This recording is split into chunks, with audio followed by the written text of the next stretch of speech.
But it's nice to have that downtime that you can just unwind a little bit. If you plan this right, you can always do it somewhere that's fun and exciting. You could be in Vegas for a 3-day weekend and just come back out. So that's the good thing. That's one thing I like about Driveaway. Welcome to Six Figure Trucker, the podcast where we share advice on how to be successful in trucking and have fun while doing so. We'll share stories, news, and advice on how to earn six figures in trucking, and we'll speak to guys and gals that are already doing so. Let's get to the show.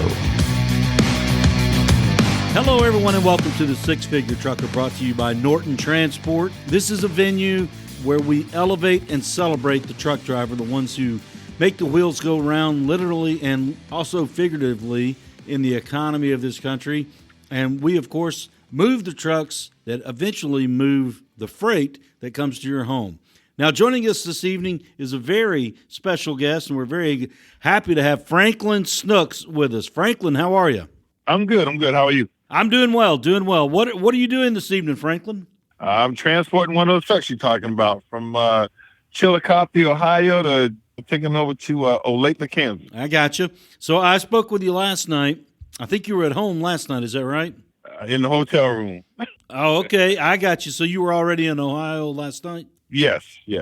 Gotcha. So what do you got, about 700 miles in front of you?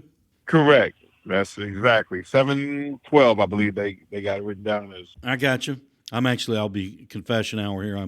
I got you pulled up. I'm cheating there. I didn't want to say 712. I'm not that good. Yeah.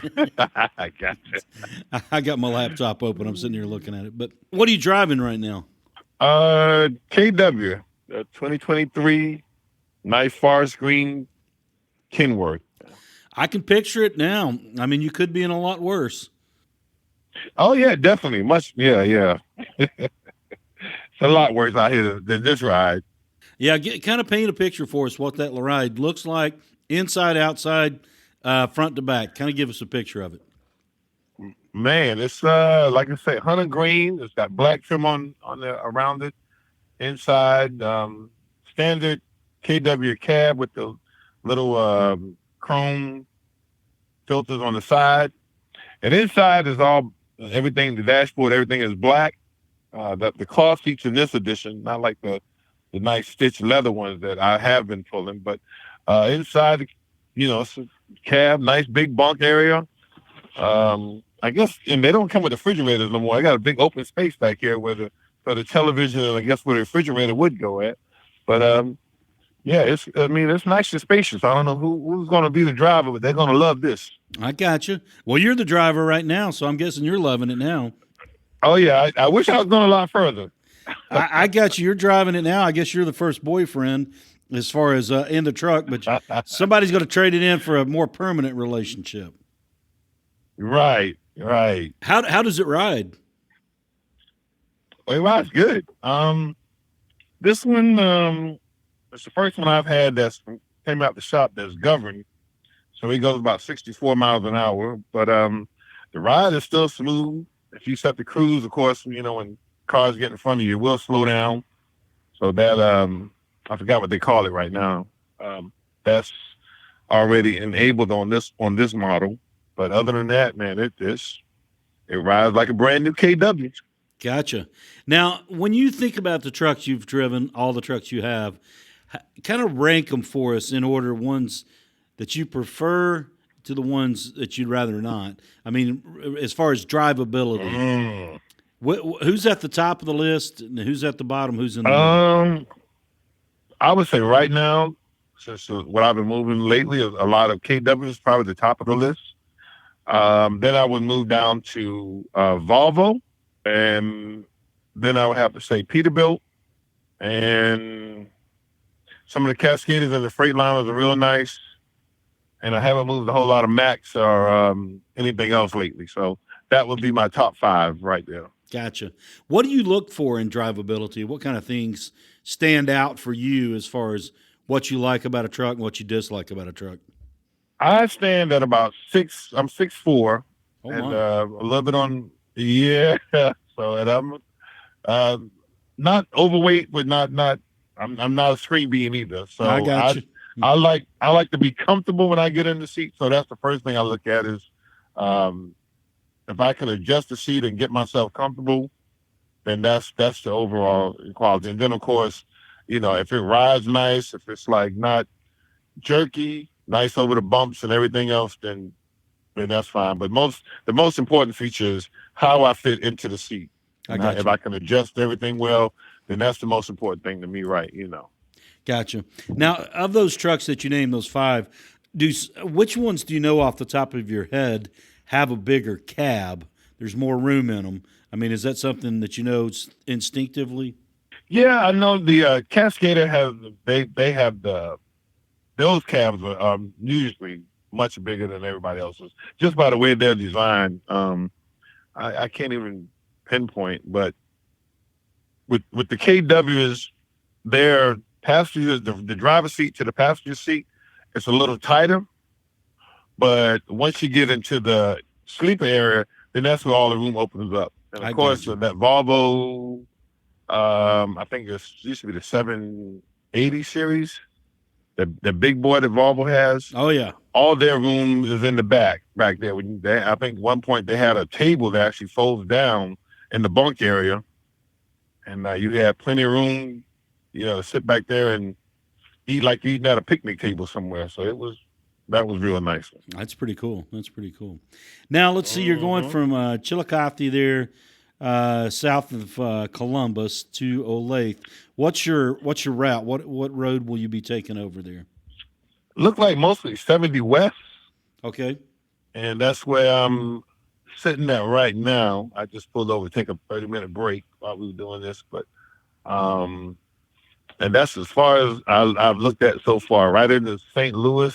And I'm not sure where I'm going after that. That's as far as I've planned it so far, as up to St. Louis. Gotcha. How many trucks do you take out of Chile, as we call it, Chillicothe? We call it Chile. I've been grabbing like maybe one every 2 weeks for the since I started actually in January. Gotcha. So it's nice when you go to Chile, you know you're getting a new vehicle. Right. Now, tell us, kind of walk us down. You said you started in January with us, with Norton Transport, and you're listening to the Six Figure Trucker, brought to you by Norton Transport. We're listening to Franklin Snooks right now. Franklin, before you started with us in January, what were you doing? I was driving for FedEx, where I've been the last 8 years, just hauling doubles all over the United States. Actually, I've been out to California a couple of times, been up to Massachusetts, Maine. But I'm based out of Atlanta, Georgia, so I went you just run everywhere with FedEx. So that's what I've been doing the last 8 years. Gotcha. I'm looking here. You've Class A. Yeah, you've got a lot of experience here, what you just stated. I'm checking you out here while I've got my laptop open. Being a Class A, All right. Class A, 8 years experience. Let me back up just a second. What was it like running those doubles for FedEx? You see them all over the highway. Yeah. At first, I tell you, when I first got the job, when I first started, I was terrified of them. I really didn't want the job. A friend of mine actually talked me into doing it. They had an opening, needed a driver, and at the time I was out of trucking just for a short period of time, and he actually talked me into it. So the first 2 months I was terrified because everything I knew about doubles was I always saw them. They were rolled over. And matter of fact, there's a joke about FedEx. They call them Fed roll over because they was always over in the ditch somewhere. So I was a little bit terrified of the job at first, but then once I got comfortable with it, and they actually drive better than a 53-foot van. Wow. The turn ratio is better. You don't have to make those wide turns like you would have to do with a 53-footer, because that last trailer is gonna follow that first trailer, and that first trailer, of course, is gonna do whatever you tell it to do with, because it's hooked up to the tractor, of course. But it's just everything is gonna fall right in line, so you don't have to make those wide turns.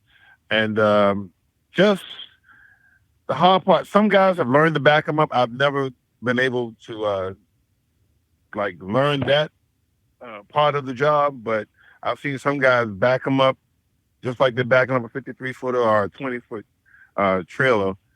And It's remarkable when you see them do it. Mm-hmm. But that's about the only thing that when you park somewhere, you got to make sure you got room to get out, that pull forward, because there's no backing up on a lot of them. Yeah, that's kind of like decking as far as you pull into a hotel. It's like, I want to be able to go forward in the morning. Right, right. Now, doing those doubles, has that made you a better driver as far as now today?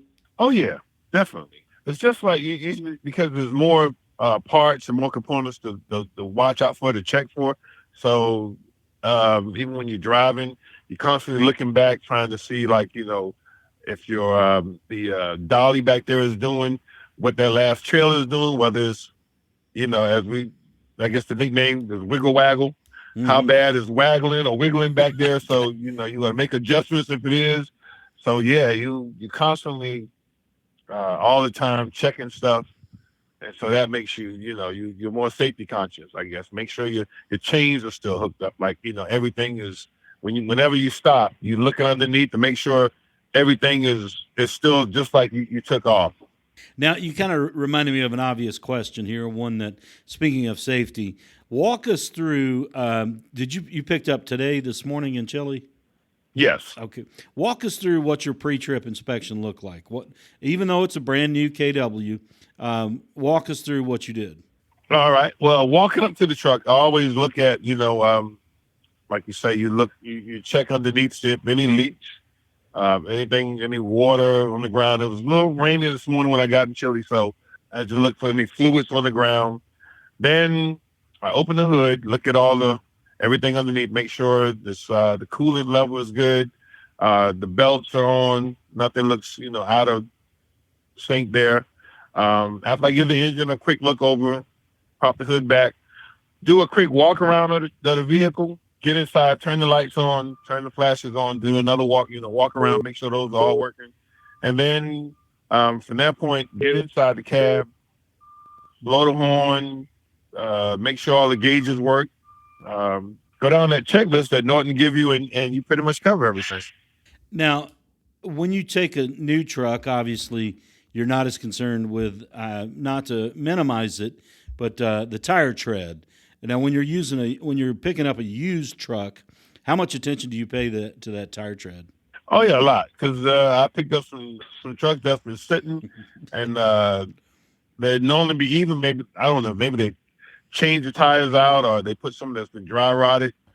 And I've actually turned down some trucks because whoever owned it didn't want to put better tires on it, and I knew that if I left with the tires that were on it, I wasn't gonna get far, down the road very far. So, I mean, that's an important decision you have to make. I mean, safety, your own safety, everyone else on the road.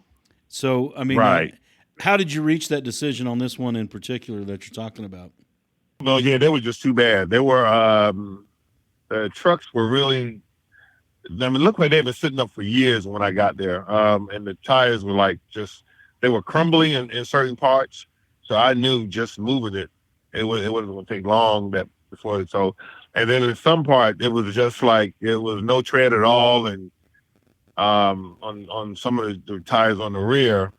And so when I went back to the service guy and asked him about, you need tires, and he said, "Oh no, we already sold the truck as is. We can't put tires on there."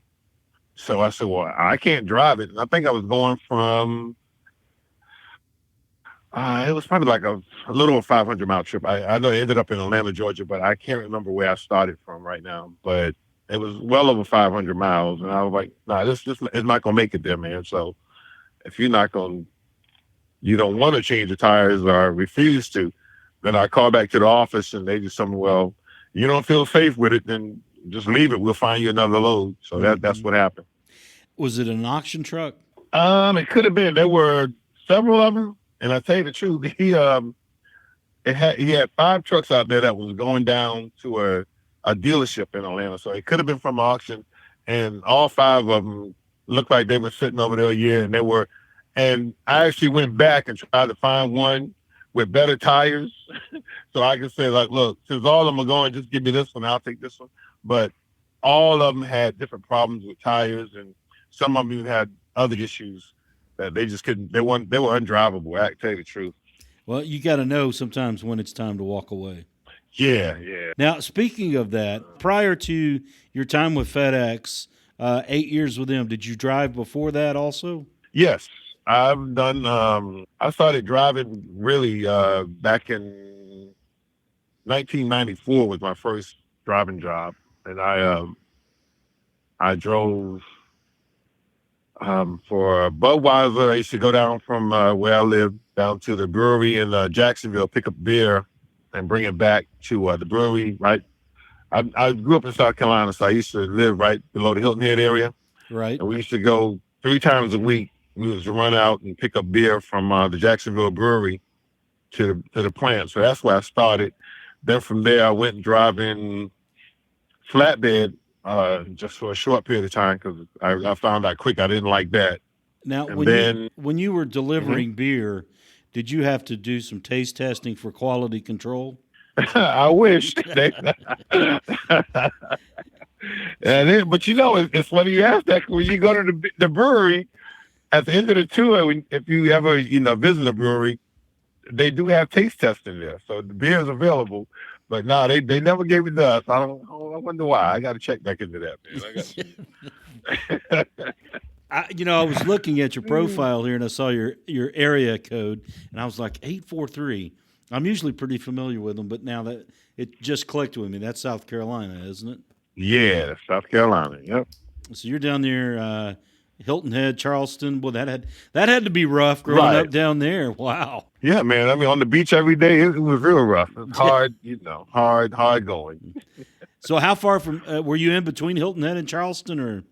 Yeah, a small town called Richmond, South Carolina, is where I grew up at. Okay. And we were 35 miles from Hilton Head and 64 miles from Charleston. Gotcha. That's not too bad of a place. Man, the food, I used to live in Savannah. And Oh, man. the food is outstanding down there in that part of the country. Yes. Tell us a little bit Yes. about how long has it been since you lived there? Oh, I live in Georgia now, so I've been here probably like 9 years now. Okay. Do you miss the food from back in South Carolina? I do sometimes, yeah, because nothing, in Georgia, you can't find fresh seafood like you can, of course, in Charleston. But I go back home quite regular, and I make up for it when when I can't get the seafood like I want to. I got you. So I haven't had a chance to really miss it yet because I'm 4.5 hours from my parents' house. So I'm there like every other weekend, or sometimes, it's not too long in between before I go back. And when I do go back, I still go by my favorite spots and, the seafood and get all that. All right. Franklin makes his way back to the hometown there or to Charleston, and you're getting the seafood. What's top of the list for you to order? Oh, man. It really depends on where you go. But I tell you that the top of the thing is always, of course, I have a thing for blue crabs. Mm-hmm. And if you go to somebody's doing it at the house, of course, they get the crabs and they make it like a crab boil. Oh, yeah. So it's the crabs, the sausage, the corn, the potatoes, everything in one pot, and it's really good eating. Know it well, the low country boil. Yes, Yep. yes. Yep. And then if you go down to Myrtle Beach, you go to there's these places called the Calabash. I don't know if anybody's ever been, but if you're down in Myrtle Beach, you know that they have 64 items on the buffet, and all of everything is seafood. So you can have crab casserole, shrimp any kind of way you want it, lobster tails, lobster casserole, you name it, they got it. So that's always a favorite spot to go to as well. I got a question for you. Coincidentally, had no idea you were going to bring up Myrtle Beach, but I'm headed that way Saturday. Saturday from. Oh, okay. What's up with all the pancake places down there? There's a lot of them in Myrtle Beach. You're right. It's like every other block's a pancake place. I mean, don't get me wrong. I like a good pancake, but I'm like, my goodness, there's like 200 pancake places down here. Yeah, there is a lot of them, man. You ain't kidding. Now, are you we've talked about your love for seafood. I've been to Charleston a few times. There's some great places down there. Do you have a favorite place in Charleston, a favorite place in Hilton Head that you're like, that's my go-to? Not really Hilton Head and Charleston. There's a couple. I mean, really, and to be honest with you, it's hard to pick a favorite place. I would say one of my favorite places and probably the most fun spot to go to is called the Tattooed Moose Okay. in Charleston. Okay. It looks from the outside, it looks like a regular beer pub, but man, they have some of the best sandwiches and the best food come out of that little kitchen that you wouldn't even think of. It's like one of those. I won't say it's a hole in the wall because it's a nice restaurant. A lot of people know about it, but it is. They have some amazing sandwiches that come out of there, and I think I used to go there maybe every other day for lunch, Okay. and I've tried every sandwich on the menu, and I still don't have a favorite. Every time I sit down, I got to look at it and still figure out which one I'm gonna get. They have a sandwich. First time I ate duck club sandwich in there. They got a Cuban sandwich on the menu, and they're so great that I sit down every time I go, and I have to stare at the menu and pick one. Tough choice. Pick which one. Yeah. Oh man, it's ridiculous. But that would be my favorite spot. Mm-hmm. Gotcha. Now, speaking of good food, how do you make your trips in such a way where you can have good food and stay within a budget, assuming you operate within a budget and Driveaway? Most smart drivers do, and I know you're certainly one of our smarter drivers. How do you do that? How do you balance it where you're eating well, eating good tasting food, yet staying on a budget? What I try to do, I don't like to eat while I'm driving because then that sets in like fatigue issues and everything else. So I try to stay busy and I don't do a whole lot of eating. So if I'm going to eat, I'm grabbing, I'm probably like everybody just sick and tired of truck stop food because it's just a shame. But I try to, I don't know. I don't try to do a whole lot of eating while I'm out here because that creates a whole, other problems, health problems and fatigue issues when you do drive. But definitely in the downtime, I try to find somewhere last night I ate at Applebee's. So I was late because I had a little time in between. And just try to get something healthy, up in me. So I'm down here not eating wings from the Flying J or the greasy pizzas and everything else, but and then sometimes I'm just so sick of Subway, so I just don't want it no more. And I'm just like, you know what? I'm getting me a trip where I'm going home in a couple of days. I'll just wait till I get back home to get a good, decent meal. But as long as I stay busy, then I'm not doing a whole lot of eating. I got you. Do you drink a lot of water? I mean, I could understand, that would be beneficial to filling you up, but obviously there's a downside of drinking a lot of water when you're in a truck. Right. I try to get those. Can I mention truck stop names on here? Or is that no? Sure, go ahead, man. Anything goes. Look, there's a Love's. Love's got those. Well, all truck stops got them, but Love's have their big water now and their own little containers, and they're about maybe half a liter or so. So I'll get one of those or two of those and just sip on those sometimes. It wouldn't be good to drink the whole thing in one spot because I wouldn't get very far down the road before I'd be pulling over every 15 miles or so. But I try to, down that. And if I'm going, I got a good trip. I try to just to make sure I get enough water, try to drink one of those maybe on the way to where I'm going. How much of a difference does that make, taking in that much water and your appetite, hunger? Oh yeah, it cuts it. That's why I can say I can literally do that and not worry about, I don't really get hungry out here. And then if I'm driving down the road, I guess I'm like most drivers, we all got our pet peeves. I used to do, well, not pet peeves, but just things that you like to do. I used to do sunflower seeds while I drive, or beef jerky. to have something. Yeah, I've heard that a lot from drivers. Beef jerky's a big one. Yeah. Obviously, you see it in the truck stops and the sunflower seeds. Right. Now, do you try to eat breakfast before you get on the road, or you just start rolling with water, or how does that work? Mostly, I stop my first trip out. If it's in the morning, I get a cup of coffee, and it's hit and miss whether I get a something sweet to go with it or not. Like I say, I normally wait until lunch or after lunch before I really start eating anything. But I will grab in the morning. I grab the bottled water and coffee, and I'll drink the coffee first, of course. Just to get myself up and going, and then I'll start working on the water. And then about probably like 2 or 3 o'clock before I get where I need something to eat, and whether it's like I say, grabbing 5 wings from Flying J, or going to Subway and getting a wrap. That's mostly what I do at that point. But yeah, I hardly ever like go in and get like a sit down meal during the day when I'm driving. All right, now we're going to leave the name of the business out in the answer in the answer to this next question. But you put a thought in my head there. There's a lot of room there. Give us an idea. Truck stops across the country.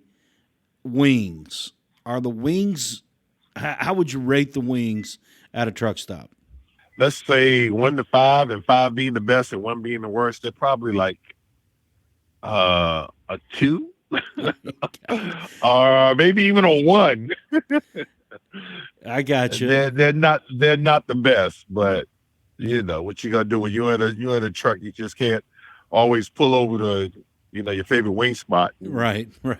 Let's run down the menu here. Truck stops too. We got the wings covered. What about pizza? Pizza in a truck stop? No, don't do it. It's too greasy. Gotcha. What about burgers, that kind of thing? Sandwiches, burgers in a truck stop? Like most of them now got the little fast food places in them, so there's a McDonald's in them, so you're gonna get McDonald's burgers or whatever, or Arby's and stuff like that. So they're good, as long as they don't stay away from the burgers are good because they come from places like fast food restaurants. Mm-hmm. Hot dogs, stay away from. Anything on the roller grill, stay away from. They've been out there too long. Oh, yeah, I got you. Stay away from the rotisserie. I got you. Now, have you, in your years of driving, you've been doing it for a long time, have you ever been like, you went and been pleasantly surprised or even blown away by the quality of food at a truck stop? Is there anything that comes to mind? You're like, wow, that was pretty good. Let me think. That's a good question. And I think I was surprised that they have. Like I tell you, just recently, and I was in Chile, and if you go to the Pilot in Chile, then they got a Moe's inside the Pilot there. And that was the first for me. I love Moe's. So that was a first for me, that walking in places, seeing a Moe's inside a truck stop. So that was nice. I think when Love's first opened up and they had Chester's chicken, mm-hmm. at the beginning, that was a pleasant surprise. It was like it was good chicken, but now I don't know. I haven't stopped in there so long, and I know some people that like the livers and the gizzards, and so they got all that there. So if you like that and you get it fresh, I hear it's good. Right. But I'm not a fan. I got you. You're a seafood guy. Mm-hmm.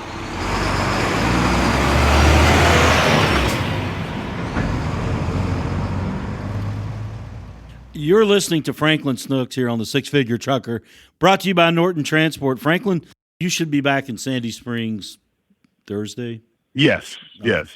So you'll have a long weekend. Is that right? That's right. You're right. Now, what part of Atlanta do you live in? That's a big place.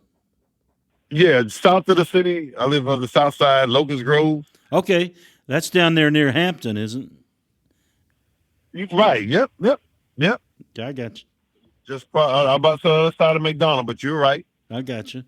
Hampton is right there. Now, talk about the perk, the benefit, the upside of having a 3-day weekend. I mean, if you do your planning right, you can have some good time. Mhm. Oh yeah, especially if you if you plan this right, you can always do it somewhere that's fun and exciting. You could be in Vegas for a 3-day weekend and just come back out. So that's the good thing. That's one thing I like about Driveaway business. But it also gives me a time to I've been gone for 2.5 weeks, so this 3-day weekend will give me time to go home and relax, decompress, and get ready to do it again if I want to come back and stay another 2.5 weeks. So just get caught up on some things around the house before I come back out. But it's nice to have that downtime that you can just unwind a little bit. Just recharge the batteries. And speaking of, you're going to be back home. You got a 3-day weekend coming up. Are you headed to South Carolina, or are you staying in Georgia? I'm going to stay in Georgia this weekend. I'm going to stay in Georgia because I'm coming right back out Monday, so I don't want to do too much. Like I said, they are 4.5 hours away, so I'm not going to do too much. But normally on those weeks where sometimes I just take a week off. So that first weekend, yeah, I'm headed back that way. Gotcha. Now, all this time on the road, do you have a family or a single guy, or how does that work out? Single now. I got you. But I've got 2 daughters that's coming out that graduate at the end of the month, well, first of next month. So I'll be thrilled to get down there and see that. Are they graduating college or high school or high school? And then they're off. Both college bound. They haven't told me exactly where they're going yet, but they're making their final decisions. I'll put it that way. Well, that's going to keep you on the road. Oh yeah. I'm trying to. Hopefully they go to the same one. That'd be nice. Now, on your time on the road, dear, are you a big music guy? Yeah, I listen to a little bit of everything until it just annoys me, and then I'll change it to something else. Give us your playlist. You're on your way to Kansas. What's going to be on the radio for you? Oh man, I set the YouTube on Darius Rucker. I listen to everything that comes up. A little bit of Luke Combs. Gotcha. Chris Stapleton. Everything comes on there. Other names that I can't think of right now. It's Brian somebody. I can't think of his name, but Luke Bryan. Did I say that already? Luke Bryan? You said Luke Combs, Luke Bryan? Yeah, Luke Combs, Luke Bryan. There's another one I can't think of. The one-man band, that group, I can't think of who they are right now, the name of them, but they're on there. And then on the R&B side, there's some Whitney Houston. There's, oh my goodness, Charlie Wilson. Oh yeah. Oh man. Wasn't Charlie Wilson with the Gap band back in the day? Yes. I thought he was. Yeah. Now, speaking of Darius Rucker, he's a South Carolina guy. Yes. Yep. I've had the pleasure of meeting him years ago. One time years ago. How did that happen? He does in Charleston, because that's where he's originally from. He does a backpack drive for the school kids. Right. And he picks 3 schools every year that he's gonna do this drive for. And one year he picked the school that my daughters were enrolled at. So when we took them that morning to go pick up their backpacks and all their school supplies and everything, he wasn't Darius Rucker. Well, he was always Darius Rucker, but he didn't come out on his own yet. He was still a Hootie with the Hootie and the Blowfish. Right. And he was there at the school. The whole band was, because back then, I don't know if you know, but Hootie and the Blowfish, they only performed in Charleston. And so that weekend, the same weekend he'd do a school drive, they would have a concert. They would have a 2-day concert that weekend, Saturday and Sunday night in Charleston. And so he was there that morning with like I said, the whole band, and they were all just walking around, shaking hands, thanking parents and doing whatever. And I just, walked up to him and started talking to him and asked for a picture. And he said, sure. And so I got him with my daughters, and then I got a picture with just me and him as well. So, He comes across as a super nice guy. You've met him. What's he like? He is super nice. He was real. He seemed a little like tired and out of it because I guess they just had a show the night before, so I was even surprised to even see him there. But he was there. But he was like, pushing through whatever he had to, had to do. He was definitely smiling and talking to everybody, and just like, all of them were. The drummer of the band, I think his name was Mark. He was there, talked to him for a little while, thanked them for everything that they were doing with the school supplies and the backpacks and everything. But yeah, they were all nice. Cool. Now, speaking of gratitude, when you're out on the road, do you get gratitude from people? We know sometimes drivers don't get a fair shake from people as far as the way they're received. But what about you? I mean, what's it like as far as your reception by the public at large, your customers that you're delivering to or picking up from? What's that like? Yeah, some of them I've had some customers that I delivered to. They go above and beyond, out of their way to help you out. This a run that I did not too long ago. I've actually, because it was out in the boonies in Texas, and the closest place that a bus would drop me off was 20 miles away. And this little town had no Uber, anything. And the gentleman actually told me, well, when you get to this town, just call me. And they were just open from Monday through Friday, but the closest time I could get there was Saturday. So he said, just call me and I'll have somebody come pick you up and bring you to the truck. So I was extremely grateful for that because I didn't know how I was going to get there. And then it happened. I called when I got there. And he said, okay, give me a minute. And then he called me back and he said, okay, a guy's going to pick you up in a mechanic truck. And like 10, 15 minutes later, the mechanic truck pulled into the gas station. And I said, okay, there he is. There's my ride. There's my guy. And I walked out and he took me on to the where the truck was. So yeah, I've had customers, I guess both spectrums. Some act like they could care less because I'm here or not. And then others like, oh man, how's the truck ride? Oh, how are you? How was it?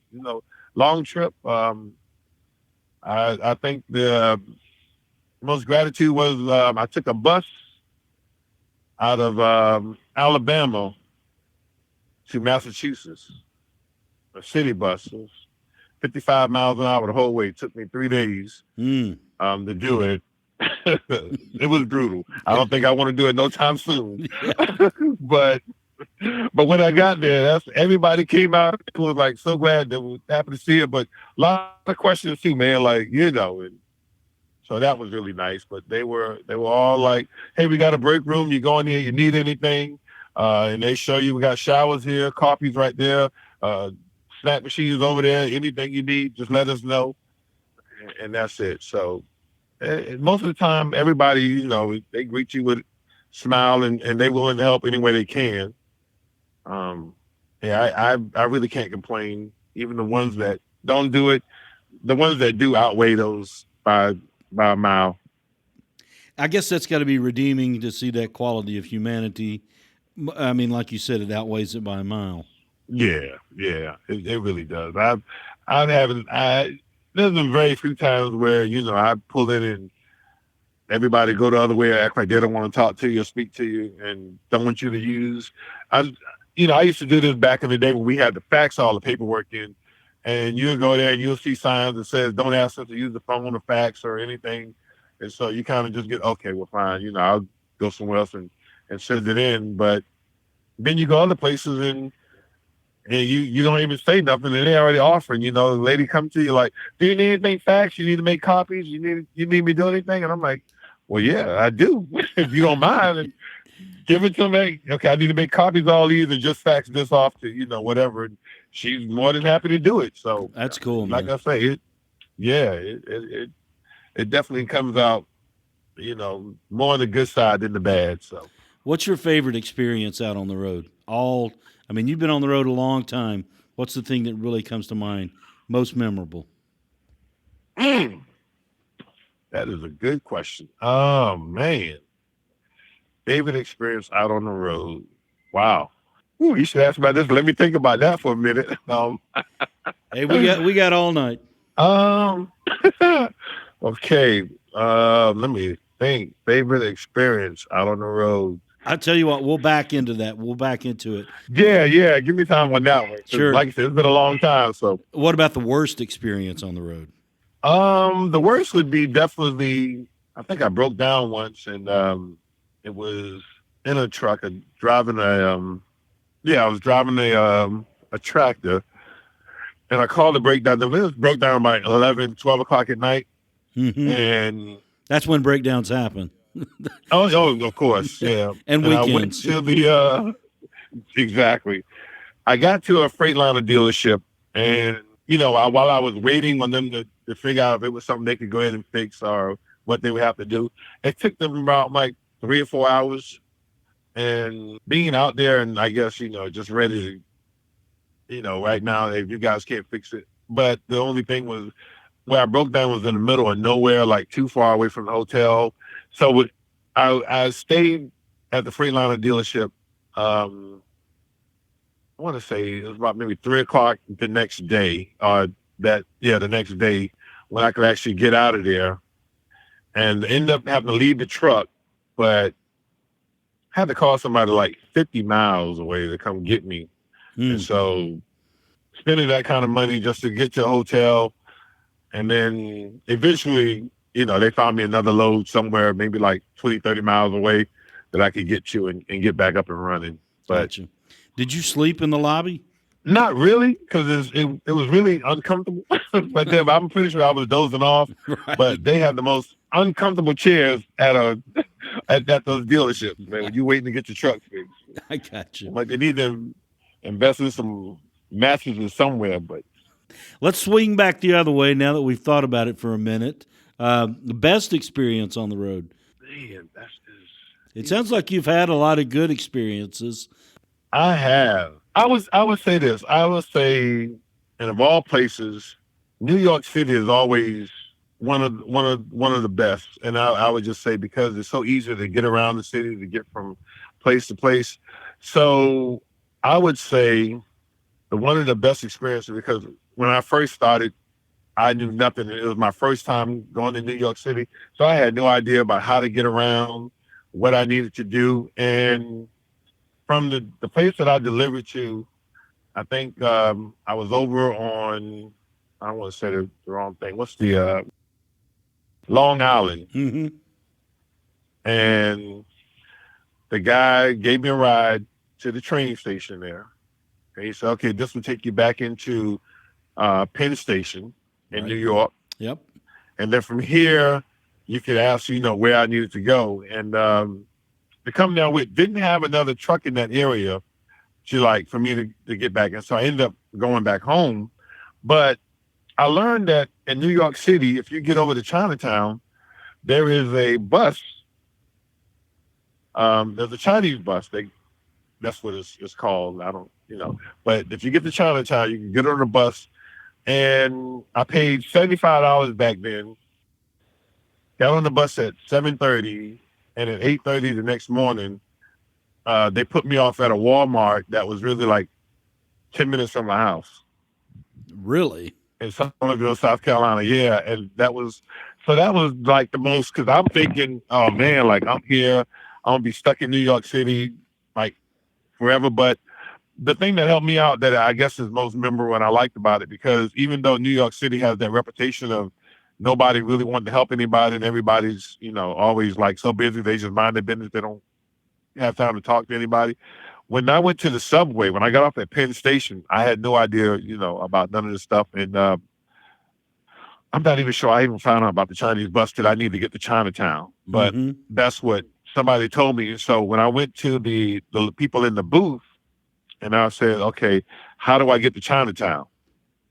And they were more than happy. "Okay, well, they just tell me, well, get on the B subway and go there." But they went to in depth, like, telling me exactly what I needed to do. And I think one point, one trip, I may be getting them confused, but I even had to get off the subway and get on a bus.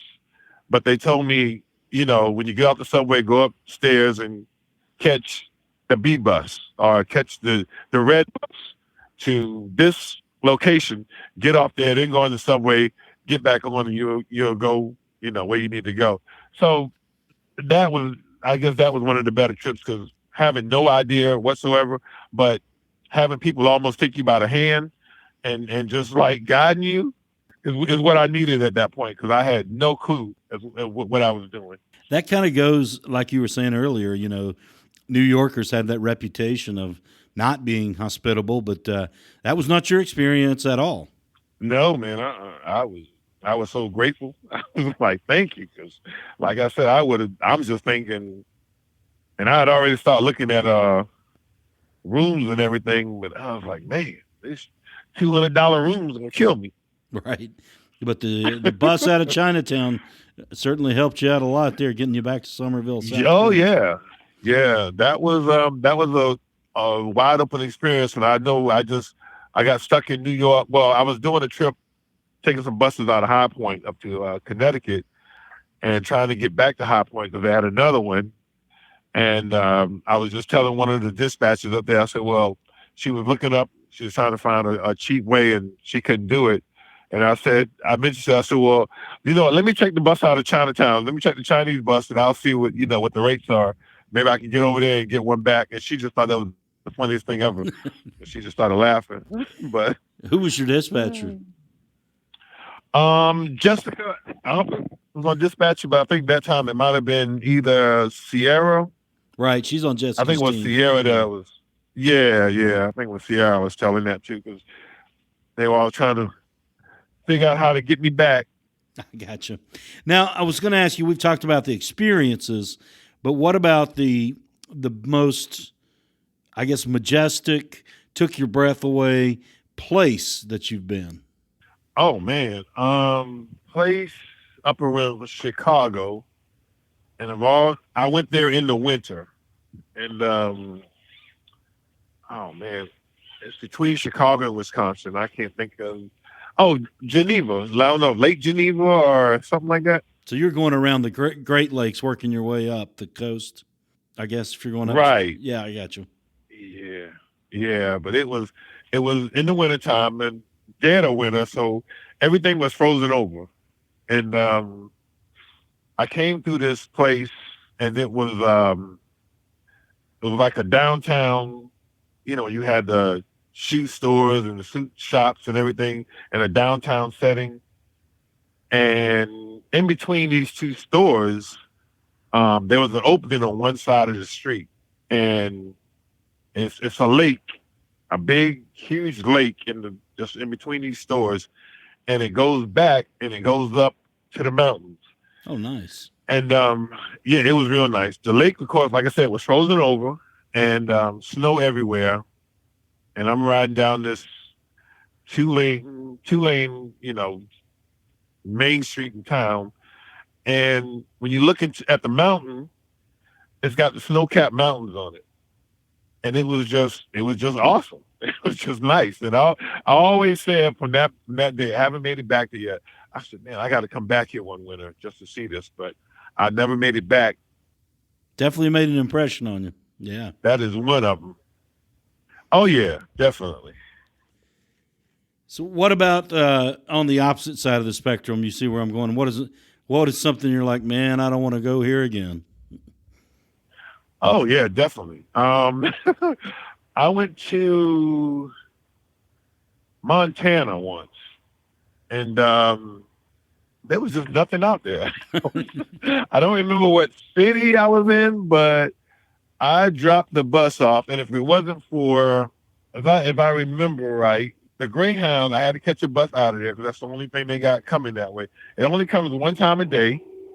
It picks up at this small gas station, and where I dropped the truck off at, this couple had to be in there. They were just, I don't even know if they had anything to do with the trucking, the company, but they gave me a ride back to the bus station, and I had to sit there maybe like 3 hours waiting on the bus, and yeah, it was a small gas station, and he had two chairs over to the side in this place, And I'm sitting there, and of course, you got your backpack, you got your suitcase, and I'm definitely in everybody's way. But you stand outside, it's hot, it's I don't know what, it's like, it's too hot to just stand outside and wait because, you end up sweating to death. And, but I'm sitting in there trying to, get out of there. Like I said, I'm 6'4", so I'm trying to get out of everybody's way as possible as I can, but there ain't much room you can see. There's only so many parts I can move. Right. So I'm definitely in everybody's way. They're trying to get in. This guy's trying to do his job. And yeah, it was definitely a place that I said, okay, I don't ever want to come back here. But then lots of places you look out there and you go like, man, like, okay, you just can't get out of here. And Right. But that is definitely one that sticks out. Now, you were at the bus station or the gas station that served as the bus stop. Do you take a bus a lot, or as far as in between your loads and pickups, do you try to run the buses? So I look at it as an adventure when I try to stay off buses. I try to avoid the buses at all costs. I don't like them. I don't like taking them.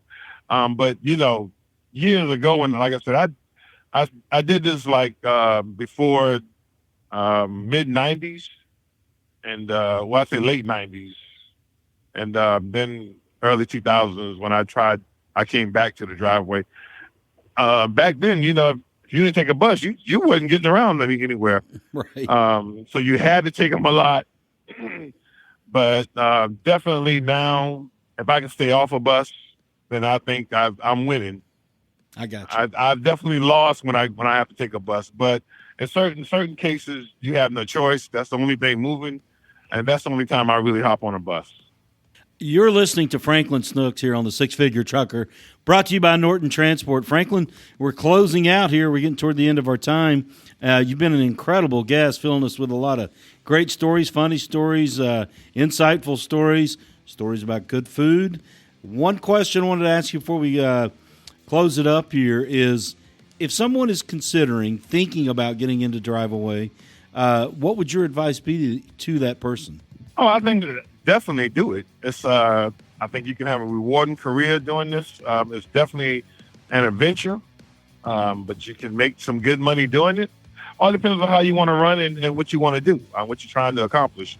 But I tell you, for the travel and the adventure, getting around the United States, there's some beautiful places, as we just talked about, and definitely, try to plan out your trips as best as you can. Like when you get out of the truck, just have another one to get into, and you'll enjoy it.